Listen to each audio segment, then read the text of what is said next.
فیض احمد فیض اردو ادب کے بہت سے ناطقین کی نظروں میں فیض احمد فیض غالب اور اقبال کے بعد سب سے عظیم شاعر ہیں۔ فیض احمد فیض 13 فروری 1911 میں سیالکوٹ کے ایک معزز گھرانے میں پیدا ہوئے۔ آپ کے والد کا نام سلطان محمد خان تھا، جن کا شمار سیالکوٹ کے مشہور بیرسٹروں میں ہوتا تھا۔ آپ کی والدہ کا نام سلطان فاطمہ تھا۔ آپ نے اپنی ابتدائی تعلیم مولوی محمد ابراہیم میر سیالکوٹی سے حاصل کی۔ 1921 میں آپ نے اسکاچ مشن اسکول میں داخلہ لیا۔ آپ نے میٹرک کا امتحان مری اسکول سیالکوٹ سے پاس کیا اور پھر ایف اے کا امتحان بھی وہیں سے پاس کیا۔ آپ نے اسکول میں پرشین اور عربک زبان سیکھی۔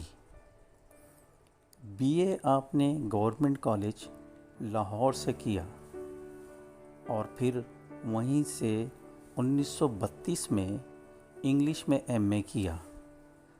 بعد میں آپ نے اورینٹل کالج لاہور سے عربک میں بھی ایم اے کیا۔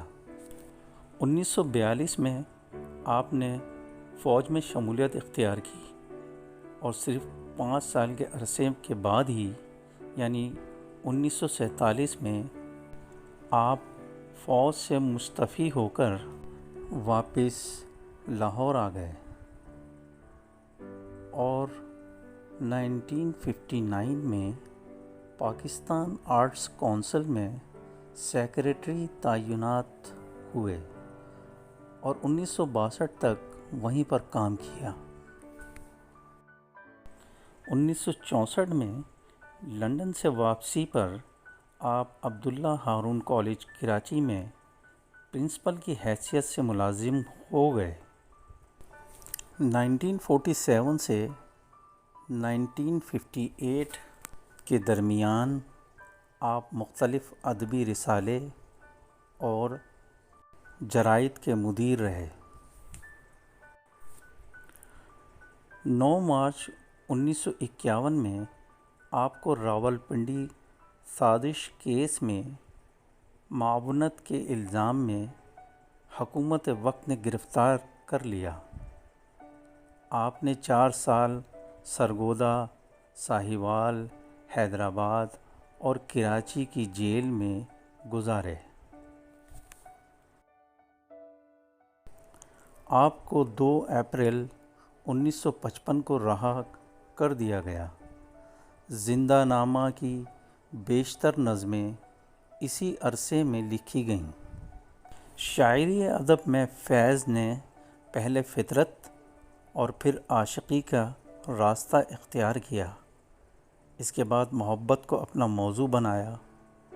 اس کے بعد دنیاوی مشکلات اور لوگوں کے احساس اور تصور سے اپنی شاعری میں ذہنی رنگ پیدا کیا، جس سے ان کی شاعری بہت زیادہ مشہور اور ترقی یافتہ ہوئی اور اردو ادب میں ان کا ایک بڑا اہم مقام بن گیا۔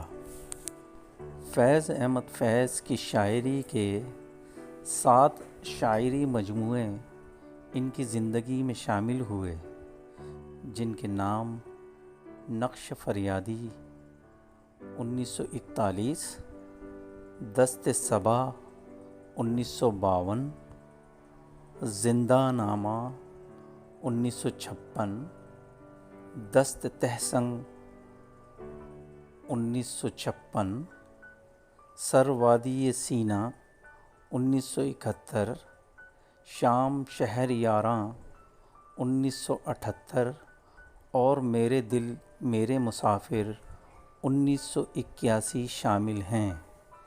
ان سب مجموعوں کو یکجا کر کے فیض کی ایک کلیات نسخہ ہائے وفا کے نام سے شائع ہوئی ہے۔